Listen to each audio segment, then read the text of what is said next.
मैं आपको 5 ऐसे साइंस बताने वाला हूँ, ऐसी निशानियां बताने वाला हूँ जो अगर आपके अंदर है तो आपको कोई इंसान तो क्या, इस दुनिया की कोई ताकत नहीं रोक सकती। अगर ये साइंस आपके अंदर है, ये साइंस इंटेलिजेंट लोगों में ही होते हैं, ऐसा काफी रिसर्च में मिला है, साइंस कहती है, कामयाब लोग भी कहते हैं। और हाँ, मैं ये पहले ही क्लियर कर दूं कि इंटेलिजेंट का मतलब मैं स्कूल के टॉपर्स की बात नहीं कर रहा हूँ, अच्छे मार्क्स लाने वालों की बात नहीं कर रहा हूँ। मैं बात कर रहा हूँ वो इंटेलिजेंस जो दुनिया में काम आती है कामयाब होने के लिए, जो बाहर काम आती है, स्कूल के अंदर काम नहीं आती है। साइंस की नजर से देखे या फिर कामयाब से कामयाब इंसान के मुंह से सुने अगर, तो ये साइंस हर कोई बताता है जो एक इंटेलिजेंट इंसान के अंदर होने ही चाहिए। और अगर आपके अंदर ये साइंस नहीं है तो आप बाय प्रैक्टिस अपने अंदर ला भी सकते हो। ठीक है, पहला है क्यूरियोसिटी, जिज्ञासा। एक इंग्लिश की कहावत है, क्यूरियोसिटी किल्ड द कैट। मतलब ज्यादा इंक्वायरी करने से, ज्यादा पूछताछ करने से, इन्वेस्टिगेट करने से, नॉलेज को पकड़ने की बहुत ज्यादा कोशिश करने से नुकसान हो सकता है, ऐसा कहा जाता है। लेकिन मैं यहाँ कहता हूँ it's not always true. Specially I would say curiosity might kill the cat but not humans. Humans का तो इवोल्यूशन ही क्यूरियोसिटी की वजह से हुआ है। अगर आइंस्टीन क्यूरियस नहीं होते तो थ्योरी ऑफ रिलेटिविटी के बारे में पता नहीं चलता। न्यूटन पर एप्पल गिरा और वो इतने क्यूरियस नहीं होते तो ग्रेविटी के बारे में पता नहीं चलता। निकोला टेस्ला को अपनी जान गंवाने का डर होता तो ऑल्टरनेटिंग करंट के बारे में पता नहीं चलता। अगर केमिकल्स के साइड इफेक्ट से अल्फ्रेड नोबेल डर जाते तो आज हमारे पास डायनामाइट यानी कि बारूद बनाने की नॉलेज कहां से आती। मैडम मैरी क्यूरी का एग्जाम्पल है, जिनकी रियल में जान गई रेडियम और रेडियो एक्टिव सब्सटेंस के बारे में रिसर्च करते करते। लेकिन क्या आपको पता है कि आज उनकी यह डिस्कवरी कितनी इंपॉर्टेंट हो चुकी है। कैंसर का इलाज पॉसिबल हो पाया है उनकी डिस्कवरी की वजह से, और भी बहुत कुछ उन्होंने डिस्कवर किया है। 2 नोबेल प्राइज उनको मिला है, जो कि मिलना मजाक नहीं है। तो लोगों की जान गई है, लेकिन ह्यूमैनिटी की भलाई में इनकी क्यूरियोसिटी इतनी ज्यादा थी ज्ञान को पाने के लिए, नॉलेज को पाने के लिए, कि अपनी जान तक कुर्बान करने के लिए तैयार थे। Knowledge is freedom, knowledge is power, knowledge is confidence, knowledge is everything. जो लोग क्यूरियस है वो लोग इंटेलिजेंट है। इंटेलिजेंट लोगों की यही पहचान है कि वो क्वेश्चंस पूछते हैं, उनका आंसर ढूंढने की कोशिश करते हैं, वो हमेशा अपने नॉलेज को कहीं ना कहीं अप्लाई करते हैं, देखते हैं कि क्या होता है, वो कॉन्टिन्यूसली अपने नॉलेज को अपडेट करते रहते हैं। तो नंबर 1 साइन ये है कि इंटेलिजेंट लोग बहुत ज्यादा क्यूरियस होते हैं। साइन नंबर 2, हाईली इंटेलिजेंट लोगों में इंटेलेक्चुअल ह्यूमिलिटी होती है। अब ये क्या होता है सुनो। आज हर फील्ड में इंटेलिजेंट लोगों की डिमांड है, जो अच्छे से डिसीजन सही टाइम पर लेना जानते हैं, क्योंकि डिसीजन लेना ही सब कुछ होता है। अगर ध्यान से देखेंगे तो आपको लगेगा कि सही टाइम पर सही डिसीजन लेना ही सब कुछ होता है जिंदगी में, जो हर तरह के प्रेशर वाली सिचुएशन को एक प्रो की तरह हैंडल कर सकता हो। लेकिन क्या आपको यह पता है कि इन इंटेलिजेंट लोगों को किसी भी जॉब या पोजीशन पर हायर कैसे किया जाता है? ये लोग मिलते कहां से, कैसे मिलते हैं? कैसे एक इंटरव्यू लेने वाला इंसान यानी कि इंटरव्यूअर पता लगाता है कि ये पर्टिकुलर इंसान जो इंटरव्यू देने के लिए आया है इस जॉब के लिए बेस्ट है, ये इंटेलिजेंट है? क्योंकि अगर इंटरव्यू देने वाले के पर्सपेक्टिव से सोचोगे तो पता लगेगा कि उसको तो जॉब चाहिए। जो इंटरव्यू देने के लिए आया है वो इन्फॉर्मेशन को याद करके आएगा, डेटा को याद करके आएगा जो उस जॉब के लिए रिक्वायर्ड है। अगर आप इंटरव्यू देने के लिए जाओगे तो आप पूरी रिसर्च के साथ जाओगे, ऐसा कोई टॉपिक आप मिस नहीं करोगे जिससे कोई क्वेश्चन आपको इंटरव्यू में पूछा जा सकता है। लेकिन नॉलेज हासिल करके स्मार्ट एक्ट करना बहुत आसान है। आपको पता है और आप स्मार्ट एक्ट कर रहे हो, ये आसान है। नॉलेज ना होने पर स्मार्टली एक्ट करना आसान नहीं है। मतलब ये कि इंटरव्यूअर को भी ये बात पता है कि हर कोई यहाँ स्मार्ट बनने के लिए ही आएगा। वो स्मार्ट बनने की कोशिश करेगा, जॉब पाने की कोशिश करेगा, जॉब पाने के लिए हाँ में हाँ मिलाएगा। और सबके सब जो इंटरव्यू देने के लिए आ रहे हैं वो सब पढ़ के आए होंगे, इसलिए वो आपसे ऐसा क्वेश्चन करेगा जो आपने एक्सपेक्ट भी नहीं किया होगा। सही सुना आपने, वो अपने क्वेश्चंस रिसर्च करके लाता है। आपको अगर एक अच्छी जॉब चाहिए इसलिए आप हार्डवर्क कर रहे हो, वैसे ही उन्हें अगर एक रियल में इंटेलिजेंट एम्प्लॉय चाहिए तो वो भी हार्डवर्क करके आते हैं, वो भी हार्डवर्क करके हायर करने की कोशिश करते हैं। अब जब आपके सामने ऐसा क्वेश्चन है जिसका आंसर आपको नहीं आता है, इस सिचुएशन में आप कैसा रिएक्ट करते हो, यहाँ पर वो आपके इंटेलेक्चुअल ह्यूमिलिटी का टेस्ट करते हैं। कुछ लोग हो गए जो आंसर को फोर्स फीड करने की कोशिश करते हैं। फोर्स फीड मतलब आंसर नहीं भी पता है तब भी कन्विंस करने की कोशिश करना कि मुझे पता है। और कुछ लोग हो गए जो सीधा एडमिट कर लेंगे कि मुझे नहीं पता। जो लोग रियली इंटेलिजेंट होते हैं वो इनसिक्योर नहीं होते हैं कि अगर इस क्वेश्चन का आंसर मुझे नहीं आया तो इंटरव्यूअर क्या सोचेगा। वो ये नहीं सोचते। वो किसी को अपनी एबिलिटी प्रूव करने की जल्दी में नहीं होते।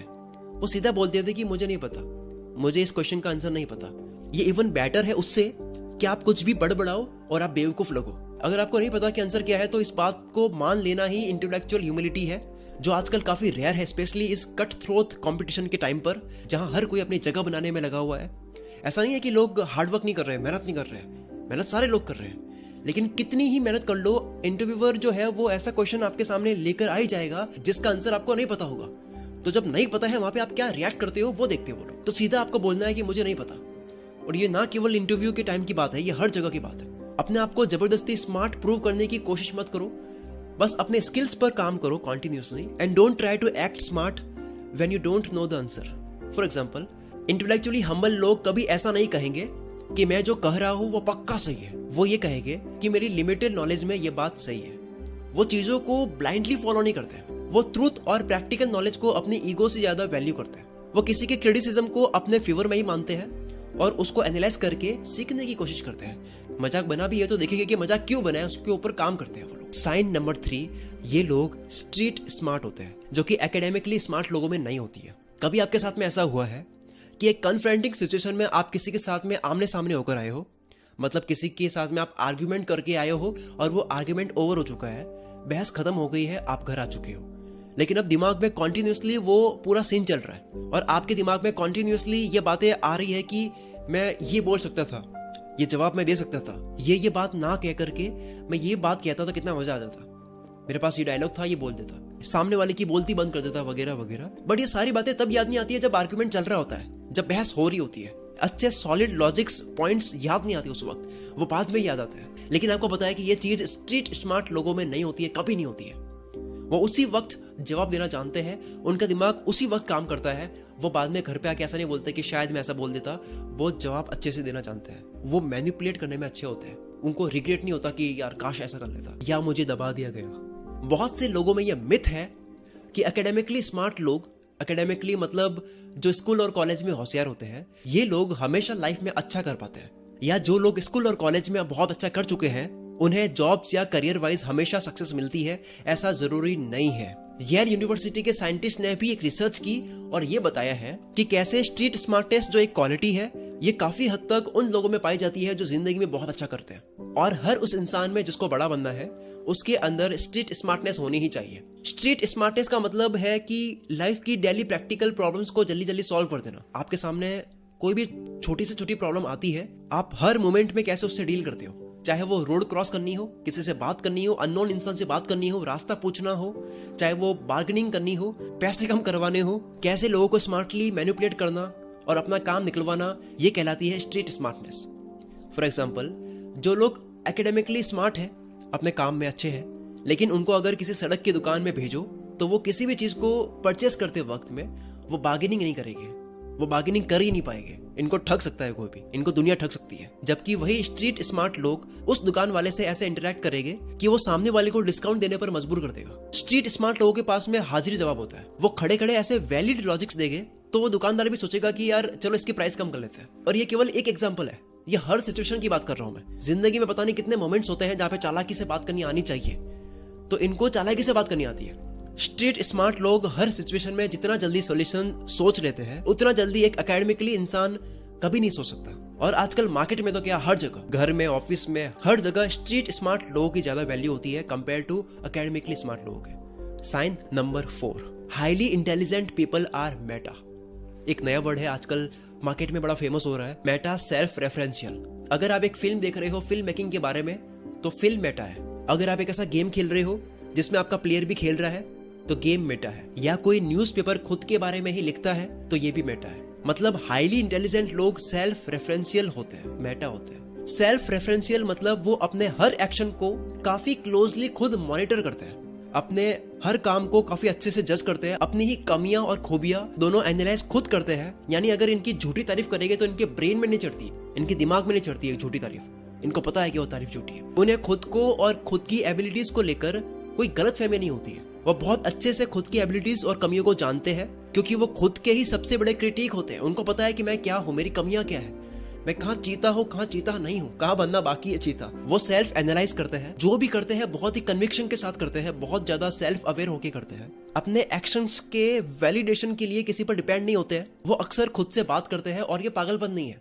हो सकता है वो अपने किसी इंपॉर्टेंट आंसर या इंपॉर्टेंट स्पीच को रिहर्स कर रहे हो, उनका हर वर्ड सोचा समझा होता है, वो उतना ही बोलते हैं जितना रिक्वायर्ड है, ना ज्यादा ना कम। और ये सब क्वालिटीज आती है उनके मेटा या सेल्फ रेफरेंशियल होने की वजह से। Sign number 5, ability to simplify complex problems. जो लोग हाईली इंटेलिजेंट होते हैं उनमें ये क्वालिटी होती है, जिसके चलते वो हर कॉम्प्लेक्स प्रॉब्लम को, डिफिकल्ट से डिफिकल्ट प्रॉब्लम को वो इजीली हैंडल कर पाते हैं। ये क्वालिटी उनमें या तो जेनेटिक होती है या वो डेवलप करते हैं। एक एग्जांपल के साथ में समझाता हूँ। हर ग्रुप में एक ऐसा बंदा होता है जो बहुत पढ़ता है और अच्छे मार्क्स भी लाता है, और फिर एक बंदा होता है जो बहुत कम पढ़ता है। उसके बिहेवियर को देखकर कोई कह नहीं सकता कि इसके मार्क्स भी टॉपर के बराबर आते हैं। वो दोस्तों के साथ में बहुत घूमता है, उसकी सोशल लाइफ बहुत ज्यादा एक्टिव है, वो पार्टी एनिमल है, गेमिंग का एडिक्ट है और पता नहीं क्या क्या है, लेकिन वो भी क्लास का टॉपर है। कैसे? क्योंकि उसे टॉपर वाले मार्क्स लाने के लिए इतना टाइम स्टडी करने की जरूरत नहीं पड़ती है जितनी कि एक नॉर्मल टॉपर को पड़ती है। वो हर डिफिकल्ट टॉपिक को कैसे सिंप्लीफाई करके समझना है, इसे बहुत अच्छे से आता है। एक फेमस कोट है, इसको सुनो, फिर वीडियो एंड हो रही है, इसको ध्यान से सुनो, इसको याद कर लो, लिख लो इसको। A difficult problem is nothing but a set of simple problems combined together. We just need to separate them and solve them individually. मतलब एक डिफिकल्ट प्रॉब्लम कुछ नहीं बल्कि छोटी छोटी प्रॉब्लम्स का कॉम्बिनेशन होता है। हमें बस उनको अलग अलग करने की जरूरत होती है, सेपरेटली सॉल्व करने की जरूरत होती है, फिर बड़ी प्रॉब्लम भी सॉल्व हो जाती है। सब कुछ अप्रोच का खेल है। आपको सिर्फ बड़ी प्रॉब्लम को छोटी छोटी प्रॉब्लम्स में कन्वर्ट करना है। बहुत ज्यादा डिमांड के बाद आखिर में जिंदगी बदल देने वाली बुक का प्रिंटेड वर्जन आ चुका है।